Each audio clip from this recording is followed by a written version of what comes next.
हमें इसे कहीं और ज्यादा प्राइवेट जगह ले जाना चाहिए। सुनहरे बालों वाली ने अपनी उंगलियां मेरे बाजू पर फेरी। उसकी हेजल आंखों में निमंत्रण की चमक थी। जैसे ही उसने अपनी निचली होंठ पर जीभ फेरी। या फिर नहीं, जैसा तुम्हें पसंद हो। मेरे होंठ हल्के से मुड़े। इतना नहीं कि उसे मुस्कान कहा जा सके, लेकिन इतना जरूर कि मेरे विचार साफ झलक जाएं। तुम संभाल नहीं पाओगी जो मुझे पसंद है। उसकी छोटी टाइट ड्रेस और इशारों भरी बातों के बावजूद वो वैसी लग रही थी जो बिस्तर में मीठी बातें और प्यार मोहब्बत की उम्मीद करती हो। मैं मीठी बातें या मोहब्बत नहीं करता। मैं एक खास तरीके से संभोग करता हूँ, और सिर्फ एक खास तरह की औरत को ही वो पसंद आता है। न हार्डकोर बीडीएसएम, लेकिन न ही नरम, न चुंबन, न आमने सामने का कांटेक्ट। औरतें पहले मान जाती, फिर बीच में सब बदलने की कोशिश करती। तब मैं वहीं रोक देता और उन्हें दरवाजा दिखा देता। मुझे उन लोगों के लिए जरा भी बर्दाश्त नहीं है जो एक साधारण समझौते पर भी टिक नहीं सकते। इसीलिए जब भी मुझे रिलीज की जरूरत होती, मैं हमेशा कुछ पुराने भरोसेमंद नामों की लिस्ट में से ही चुनता था। दोनों तरफ को पता होता था कि क्या उम्मीद करनी है। वो सुनहरे बालों वाली इस लिस्ट में शामिल नहीं होने वाली थी। आज नहीं। मैंने अपने गिलास में बर्फ घुमाई। ये मेरे दोस्त की फेयरवेल पार्टी है। उसने मेरी नजर का पीछा किया, जो यश की तरफ गई थी, जो खुद भी औरतों के ध्यान का मजा ले रहा था। वो सोफे पर फैला बैठा था, घर का वो कुछ गिने चुने फर्नीचर में से एक, जो उसने पैकिंग के बाद छोड़ा था, क्योंकि वो 1 साल के लिए विदेश जाने की तैयारी कर रहा था। उसके चेहरे पर मुस्कान थी, जबकि 3 औरतें उस पर लट्टू हो रही थीं। वो हमेशा से ही चार्मिंग रहा है। जहां मैं लोगों को असहज कर देता था, वहीं वो उन्हें सहज महसूस कराता था। और औरतों के मामले में उसका तरीका मुझसे बिल्कुल उल्टा था। उसके लिए जितनी ज्यादा, उतना अच्छा। शायद अब तक उसने पूरे दिल्ली एनसीआर की आधी महिला आबादी के साथ सो लिया होगा। वो भी शामिल हो सकता है। सुनहरे बालों वाली और पास खिसक आई, यहां तक कि उसके सीने ने मेरे बाजू को छू लिया। मुझे कोई आपत्ति नहीं। मुझे भी नहीं। उसकी दोस्त, नाजुक कदकाठी वाली एक भूरी बालों वाली, जो अब तक चुप थी लेकिन मुझे ऐसे देख रही थी जैसे मैं कोई रसीला कबाब हूं, बोल पड़ी। रूही और मैं सब कुछ साथ करती हैं। इशारा इतना साफ था जैसे उसने अपनी खुली गर्दन पर यह बात टैटू करवा रखी हो। ज्यादातर मर्द ऐसे मौके पर कूद पड़ते, लेकिन मैं इस बातचीत से पहले ही बोर हो चुका था। मुझे सबसे ज्यादा नापसंद चीज है बेताबी, और ये उनके परफ्यूम से भी ज्यादा तेज महक रही थी। मैंने जवाब देना जरूरी नहीं समझा। इसके बजाय मैंने कमरे में नजर दौड़ाई ताकि कुछ और दिलचस्प दिख जाए। अगर ये किसी और की पार्टी होती, यश की नहीं, तो मैं आता ही नहीं। दी आर्चर ग्रुप के सीईओ के तौर पर मेरी नौकरी और मेरे साइड प्रोजेक्ट के बीच मेरे पास पहले ही काफी काम था। ऐसे बेकार के सोशल गैदरिंग में वक्त बर्बाद करने का सवाल ही नहीं था। लेकिन यश मेरा सबसे अच्छा दोस्त था, उन गिने चुने लोगों में से जिनके साथ मैं 1 घंटे से ज्यादा वक्त गुजार सकता हूं। और वो सोमवार को 1 साल के लिए मेडिकल वॉलंटियर के तौर पर सेंट्रल अमेरिका जा रहा था। तो मैं यहां था, ये दिखाने के नाटक में कि मुझे यहां रहना अच्छा लग रहा है। तभी एक चांदी सी हंसी कमरे में गूंजी, जिसने मेरा ध्यान खींच लिया। आर्या। बेशक। यश की छोटी बहन इतनी मीठी और धूप जैसी थी कि मुझे आधा यकीन था। जहां भी वो चलती होगी, जमीन पर फूल खिल जाते होंगे और उसके पीछे पीछे गाते हुए जंगल के जानवर चलते होंगे, जबकि वो किसी खेत में मस्ती कर रही होती होगी, या जो भी ऐसी लड़कियां करती हैं। वो कोने में अपनी सहेलियों के साथ खड़ी थी। उसका चेहरा रोशनी से जगमगा रहा था। जैसे ही वो किसी की बात पर हंस पड़ी, मैं सोचने लगा कि ये हंसी सच में है या बस बनावटी। ज्यादातर हंसी, असल में ज्यादातर लोग नकली होते हैं। वो हर सुबह उठते हैं और अपने चेहरे पर एक मुखौटा लगाते हैं, इस हिसाब से कि आज उन्हें क्या चाहिए और दुनिया को क्या दिखाना है। वो उन लोगों पर मुस्कुराते हैं जिन्हें वो नापसंद करते हैं, उन चुटकुलों पर हंसते हैं जो मजेदार नहीं होते, और उन लोगों की खुशामद करते हैं जिन्हें वो अंदर ही अंदर हटाना चाहते हैं। मैं जज नहीं कर रहा था। बाकी सबकी तरह मेरे भी अपने नकाब थे और वो कई परतों में छिपे थे। लेकिन बाकी लोगों के उलट मुझे खुशामद और फालतू बातें करने में उतनी ही दिलचस्पी थी जितनी अपनी नसों में ब्लीच इंजेक्ट करने में।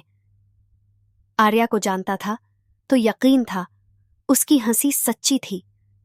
बेचारी लड़की, जिस दिन वो थैर की सुरक्षित दुनिया से बाहर निकलेगी, ये दुनिया उसे चबा जाएगी। मेरा मसला नहीं। अरे, यश मेरे पास आ गया। उसके बाल बिखरे थे और चेहरे पर चौड़ी मुस्कान फैली हुई थी। उसकी पीछे पीछे घूमने वाली टोली कहीं नजर नहीं आ रही थी। रुको, नहीं, वहीं थी। वो सब बेयोंसे पर ऐसे नाच रहे थे जैसे द स्ट्रिप एंजल में ऑडिशन दे रहे हों, और उनके चारों तरफ खड़े लड़के जीभ लटकाए उन्हें देख रहे थे। मर्द। मेरी जात को थोड़े ज्यादा स्टैंडर्ड्स और थोड़ी कम नीचे वाली सोच की जरूरत है। आने के लिए शुक्रिया यार, माफ करना, अब तक मिल नहीं पाया। मैं बिजी था। देखा मैंने उसकी मुंह के कोने पर फैले लिपस्टिक के निशान की तरफ भौं उठाई। तेरे चेहरे पर कुछ है। उसकी मुस्कान और चौड़ी हो गई। गौरव का निशान? वैसे मैं बीच में खलल तो नहीं डाल रहा। मैंने सुनहरे बालों वाली और भूरी बालों वाली की तरफ देखा, जो मेरे इंटरेस्ट की कमी से हार मानकर अब आपस में ही किस करने में व्यस्त थीं। नहीं, मैंने सिर हिलाया। 100 रुपए की शर्त है। तू बमफक नोवेयर में पूरा साल नहीं निकाल पाएगा। न औरतें, न पार्टियां। हैलोवीन से पहले ही वापस आ जाएगा। ओह, कम यार। वहां औरतें होंगी और जहां मैं हूं वहीं पार्टी होती है। यश ने पास रखे कूलर से बियर निकाली और खोल दी। असल में मैं इसी बारे में बात करना चाहता था, मेरे ना होने के बारे में। उसने साफ किया। मत कहना कि तू सेंटिमेंटल हो गया है। अगर तूने हमारे लिए फ्रेंडशिप ब्रेसलेट खरीदे हैं तो मैं निकल रहा हूं। जा भाड़ में यार। वो हंसा। तेरे लिए आभूषण नहीं लूंगा, चाहे तू मुझे पैसे दे। नहीं, ये बात आर्या के बारे में है। मेरे हाथ में पकड़ा गिलास होठों से 1 इंच दूर रुक गया। फिर मैंने एक घूंट लिया और व्हिस्की का मीठा जलन गले में उतर गया। मुझे बियर से नफरत है, उसका स्वाद पेशाब जैसा लगता है। लेकिन यश की पार्टी में ये ही ड्रिंक होती है, इसलिए मैं हमेशा साथ में मैकलन की फ्लास्क लाता हूं। उसके बारे में क्या? यश और उसकी बहन काफी करीब थे। भले ही वो इतने लड़ते थे कि कभी कभी मेरा मन करता उनके मुंह पर डक्ट टेप चिपका दूं। भाई बहन का यही रिश्ता होता है, कुछ ऐसा जिसे मैंने कभी महसूस नहीं किया। व्हिस्की का स्वाद अचानक कड़वा हो गया और मैंने गिलास मेज पर रख दिया। मुझे उसकी चिंता है। यश ने अपने जबड़े पर हाथ फेरा। उसका चेहरा गंभीर हो गया। मुझे पता है वो बड़ी हो चुकी है और अपना ख्याल रख सकती है, जब तक कि वो किसी बंजर जगह में फंस न जाए।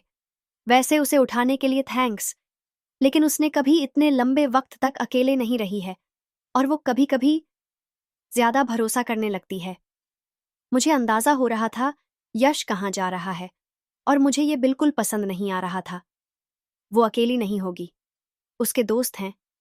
मैंने उनकी तरफ इशारा किया। उसी वक्त उनमें से एक गोल्ड स्कर्ट पहनी हुई भरी भरी काया वाली लाल बालों वाली टेबल पर चढ़ गई और स्पीकर पर बजते रैप गाने पर अपना पिछवाड़ा हिलाने लगी। यश हंसा। प्रगति? वो तो मुसीबत है, मदद नहीं। सान्या भी आर्या जितनी भरोसेमंद है, और ब्रिजेट, खैर, उसके पास सिक्योरिटी है, लेकिन वो ज्यादा आसपास नहीं रहती। तुझे चिंता करने की जरूरत नहीं। थैयर सुरक्षित है और यहाँ का क्राइम रेट लगभग 0 है। हाँ, लेकिन अगर मुझे पता हो कि कोई भरोसेमंद इंसान उस पर नजर रख रहा है तो मैं निश्चिंत हो जाऊंगा, समझा? कमबख्त। ये गाड़ी सीधा खाई की तरफ जा रही थी और मैं कुछ नहीं कर सकता था। मैं तुझसे नहीं कहता, मुझे पता है तू काफी व्यस्त है, लेकिन उसका अपने एक्स से ब्रेकअप हुए कुछ हफ्ते ही हुए हैं और वो उसे परेशान कर रहा है।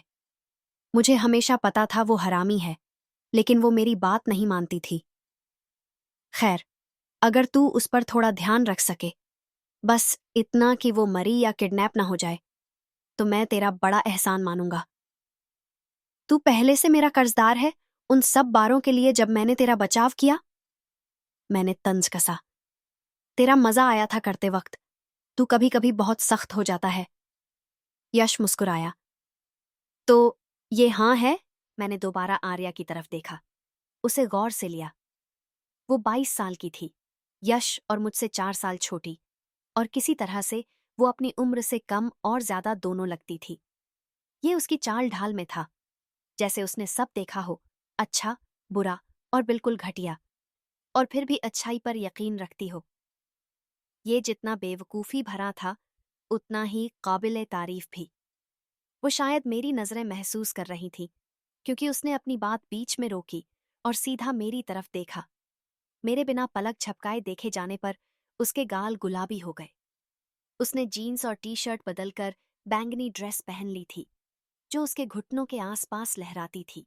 अफसोस, ड्रेस अच्छी थी, लेकिन मेरा दिमाग हमारे कार राइड पर चला गया, जब उसका गीला टी शर्ट उसके शरीर से ऐसे चिपका था जैसे दूसरी त्वचा हो, और उसके निप्पल उस गहरे लाल लेस वाले ब्रा के अंदर कसकर तन गए थे।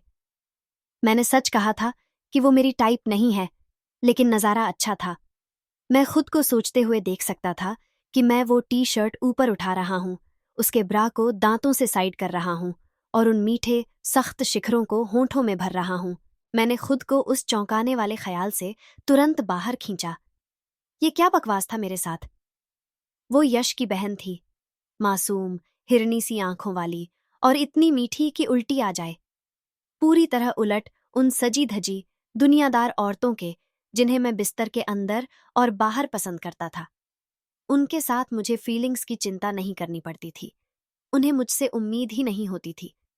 लेकिन आर्या तो फीलिंग्स का पुतला थी, बस थोड़े से तानों के साथ। मेरे होंठों पर हल्की सी मुस्कान तैर गई जब मुझे उसका पहले वाला ताना याद आया। उम्मीद है तेरी गांड में फंसी वो छड़ी किसी जरूरी अंग को छेद दे।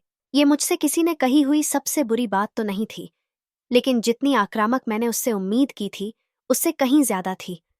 मैंने उसे पहले कभी किसी के बारे में या किसी से बुरा कहते नहीं सुना था। मुझे अजीब सा आनंद मिला कि मैं उसे इतना भड़का सकता हूं। राजशेखर, यश ने टोका। मुझे नहीं पता यार। मैंने नजरें आर्या और उसकी बैंगनी ड्रेस से हटा लीं। मैं बच्चों की देखभाल करने वाला नहीं हूं। अच्छी बात है कि वो बच्ची नहीं है, उसने तुरंत कहा। देख, मुझे पता है ये बड़ा फेवर है, लेकिन तू ही एक ऐसा इंसान है जिस पर मुझे भरोसा है कि तू, पता है ना, उसके साथ सोएगा नहीं। हे भगवान यार! यश ने ऐसा चेहरा बनाया जैसे नींबू चबा लिया हो। मेरी बहन के बारे में ये शब्द मत इस्तेमाल कर, घिन आती है। लेकिन हाँ, मेरा मतलब, हम दोनों जानते हैं कि वो तेरी टाइप नहीं है, और अगर होती भी तो भी तू ऐसा कभी नहीं करेगा। मुझे थोड़ी सी ग्लानि हुई, अभी कुछ पल पहले आए उस भटके हुए ख्याल को याद करके। शायद वक्त आ गया था कि मैं अपने रोस्टर में से किसी को कॉल करूं, अगर मैं आर्या के बारे में ही फैंटेसी कर रहा हूं। लेकिन बात इससे भी बड़ी है, यश ने आगे कहा।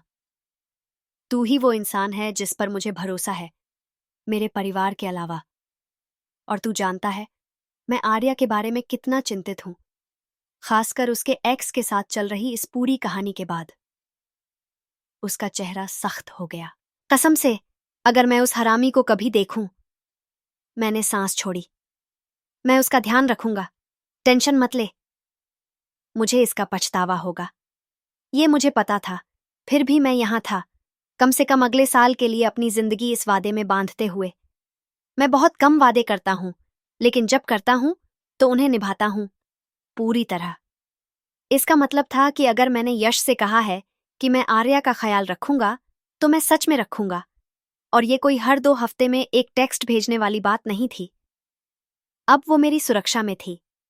एक जानी पहचानी डरावनी सी घुटन मेरे गले के चारों ओर लिपट गई और कसती चली गई, जब तक कि सांस लेना मुश्किल नहीं हो गया और आंखों के आगे छोटे छोटे तारे नाचने लगे।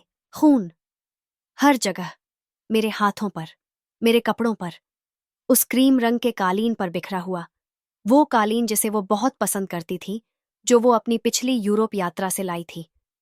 एक अजीब सा जुनून मुझ पर हावी हुआ कि कालीन को साफ कर दूं और उस मुलायम ऊन के रेशों से खून के कण एक एक करके निकाल दूं, लेकिन मैं हिल भी नहीं सका। मैं बस खड़ा रह गया, अपने लिविंग रूम के उस विभत्स नज़ारे को घूरते हुए। वो कमरा जो आधे घंटे पहले तक गर्मजोशी, हंसी और मोहब्बत से भरा था, अब वो ठंडा और बेजान था, जैसे मेरे पैरों के पास पड़ी 3 लाशें। मैंने पलक झपकाई और सब गायब हो गया। वो रोशनी, वो यादें, वो गला घोंटती डोरी। लेकिन वो लौट आते थे, हमेशा। जा, तू बेस्ट है, यश कह रहा था। उसकी मुस्कान वापस आ चुकी थी। अब जब मैंने एक ऐसा रोल ले लिया था जिसे मुझे लेना ही नहीं चाहिए था। मैं रक्षक नहीं था, मैं विनाशक था। मैं दिल तोड़ता था, बिजनेस में विरोधियों को कुचल देता था और नतीजों की परवाह नहीं करता था। अगर कोई मुझसे प्यार कर बैठता या मुझसे पंगा लेता, 2 चीजें जिनसे मैं लोगों को पहले ही मना कर देता हूं, तो फिर उनकी अपनी गलती। मैं तेरे लिए वापस लाऊंगा, भाड़ में जाए, पता नहीं, कॉफी, चॉकलेट या जो भी वहां अच्छा होगा, और मैं तेरा बड़ा मोटा एहसान मानूंगा। मैंने मजबूरी में मुस्कुराया। जवाब देने से पहले ही मेरा फोन बज उठा और मैंने हाथ उठाकर इशारा किया। अभी आता हूं, ये कॉल लेना जरूरी है, टाइम ले यार। यश पहले ही उस सुनहरे बालों वाली और भूरे बालों वाली में उलझ चुका था, जो पहले मुझ पर डोरे डाल रही थी और अब मेरे सबसे अच्छे दोस्त में कहीं ज्यादा दिलचस्पी ले रही थी। जब तक मैं बैकयार्ड में जाकर कॉल रिसीव करता, उनके हाथ उसकी शर्ट के अंदर जा चुके थे। ड्याटको, मैंने कहा, यूक्रेनी में चाचा कहकर संबोधित करते हुए। राजशेखर। मेरे चाचा की आवाज फोन पर खराश भरी आई, जैसे दशकों के सिगरेट और जिंदगी की मार ने उसे घिस डाला हो। उम्मीद है मैं परेशान नहीं कर रहा। नहीं। मैंने स्लाइडिंग ग्लास डोर से अंदर झांका, जहां पार्टी अपने शबाब पर थी। यश सालों से थैर के कैंपस के पास बने इसी बड़े बेतरतीब से 2 मंजिला घर में रह रहा था, तब से जब हम अंडर ग्रेजुएट थे। हम रूममेट थे, जब तक मैं ग्रेजुएट होकर DC शिफ्ट नहीं हो गया, अपने ऑफिस के करीब आने के लिए और उन चीखते चिल्लाते, नशे में धुत कॉलेज स्टूडेंट्स की भीड़ से दूर रहने के लिए, जो हर रात कैंपस और आसपास की गलियों में जुलूस निकालते थे। यश की फेयरवेल पार्टी में हर कोई आया था, और हर कोई मतलब हेजलबर्ग, मैरीलैंड, जहां थैर था, की आधी आबादी। वो इस शहर का फेवरेट था और मुझे यकीन था कि लोग उसकी पार्टियों को उतना ही मिस करेंगे जितना उसे खुद। जो आदमी हमेशा कहता था कि वो पढ़ाई में डूबा हुआ है, उसके पास पीने और औरतों के लिए बड़ा वक्त था, लेकिन इससे उसके रिजल्ट पर कभी असर नहीं पड़ा। कमीने का 4.0 GPA था। क्या तुमने उस मसले को सुलझा लिया? मेरे चाचा ने पूछा। मुझे दराज खुलने और बंद होने की आवाज आई, फिर लाइटर की हल्की सी क्लिक। मैंने उन्हें अनगिनत बार सिगरेट छोड़ने को कहा था, लेकिन वो हमेशा टाल देते। पुरानी आदतें मुश्किल से मरती हैं, और पुरानी बुरी आदतें तो और भी। और इवान उस उम्र तक पहुंच चुके थे जहां इंसान को परवाह ही नहीं रहती। अभी नहीं। आसमान में चांद नीचा लटका था। उसकी रोशनी के टुकड़े बैकयार्ड की काली स्याही जैसी अंधेरी में सांप सी लहराते हुए फैल रहे थे। रोशनी और साया, एक ही सिक्के के 2 पहलू। कर दूंगा, हम काफी करीब हैं, इंसाफ के, बदले के, मुक्ति के। पिछले 16 सालों से इन तीनों चीजों की तलाश ने मुझे पूरी तरह घेर रखा था। ये मेरे हर जागते पल का, हर सपने और डरावने सपने का हिस्सा थे, मेरे जीने का मकसद। यहां तक कि जब मैं किसी और चीज में व्यस्त होता, कॉरपोरेट राजनीति के शतरंज के खेल में, या किसी इच्छुक जिस्म की गर्माहट में खोकर मिलने वाले चंद पलों के सुख में, ये हमेशा मेरे जहन के पीछे छिपे रहते, मुझे और ऊंचाइयों तक धकेलते और ज्यादा बेरहम बनने पर मजबूर करते। 16 साल लंबे लग सकते हैं, लेकिन मैं लंबा खेल खेलने में माहिर हूं। कितने भी साल इंतजार करना पड़े, फर्क नहीं पड़ता, बस अंत काबिले तारीफ होना चाहिए। और उस आदमी का अंत जिसने मेरा परिवार तबाह कर दिया था, वो शानदार होगा। अच्छा है। मेरे चाचा खांस पड़े और मेरे होंठ तन गए। कभी न कभी मैं उन्हें सिगरेट छोड़ने पर राजी कर लूंगा। जिंदगी ने मुझसे सालों पहले किसी भी तरह की भावुकता छीन ली थी, लेकिन इवान मेरे इकलौते जिंदा रिश्तेदार थे। उन्होंने मुझे अपनाया, अपना बेटा बनाकर पाला और मेरे बदले की राह के हर कांटे में मेरे साथ खड़े रहे। तो कम से कम इतना तो मैं उनका अरनी था। तुम्हारा परिवार जल्द ही चैन पाएगा, उन्होंने कहा। शायद, लेकिन मैं चैन पा पाऊंगा या नहीं, ये सवाल किसी और दिन के लिए था। अगले हफ्ते बोर्ड मीटिंग है, मैंने विषय बदला। मैं एक दिन के लिए शहर में रहूंगा। मेरे चाचा आर्चर ग्रुप के आधिकारिक सीईओ थे, रियल एस्टेट डेवलपमेंट कंपनी, जो उन्होंने 1 दशक पहले मेरी मदद से शुरू की थी। मुझे किशोर उम्र से ही बिजनेस की समझ थी। आर्चर ग्रुप का मुख्यालय फिलाडेल्फिया में था, लेकिन देश भर में उसके ऑफिस थे। चूंकि मैं डीसी में रहता था, वहीं असली ताकत का केंद्र था। हालांकि बोर्ड मीटिंग अब भी एचक्यू में होती थी। मैं सालों पहले सीईओ की कुर्सी संभाल सकता था। यह पहले से ही मेरा और मेरे चाचा का समझौता था।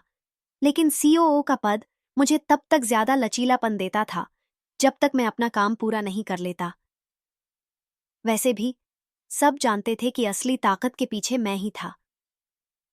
इवान ठीक ठाक सीईओ थे, लेकिन मेरी रणनीतियों ने ही कंपनी को महज 1 दशक में फॉर्च्यून 500 तक पहुंचाया था। हमने कुछ देर और बिजनेस पर बात की, फिर मैंने कॉल काटी और पार्टी में लौट आया। दिमाग में गियर घूमने लगे। शाम के ताज़ा घटनाक्रम का हिसाब लगाते हुए यश से किया वादा और मेरे चाचा का इशारा मेरे बदले की योजना में आई छोटी सी रुकावट के बारे में। आने वाले साल में मुझे किसी तरह इन दोनों को साथ लेकर चलना था। मैंने दिमाग में अपनी जिंदगी के मोहरों को अलग अलग तरीकों से सजाया, हर सिनारियो को अंजाम तक खेला, फायदे नुकसान तौले और उनमें दरारें ढूंढी, जब तक कि मैं किसी नतीजे पर नहीं पहुंचा। सब ठीक? यश ने सोफे से पुकारा, जहां सुनहरे बालों वाली उसके गले को चूम रही थी और भूरे बालों वाली के हाथ उसकी बेल्ट के नीचे पहुंच चुके थे। हाँ, झुंझलाहट के बावजूद मेरी नजर फिर से आर्या की तरफ खिंच गई। वो किचन में थी, क्रम्बल बेक के आधे खाए केक को लेकर उलझी हुई। डांस से उसके गेहूं रंग की त्वचा पर हल्की पसीने की चमक थी और उसके काले रेशमी बाल उसके चेहरे के चारों तरफ मुलायम बादल से लहरा रहे थे। तेरे पहले वाले अनुरोध के बारे में मेरे पास एक आइडिया है,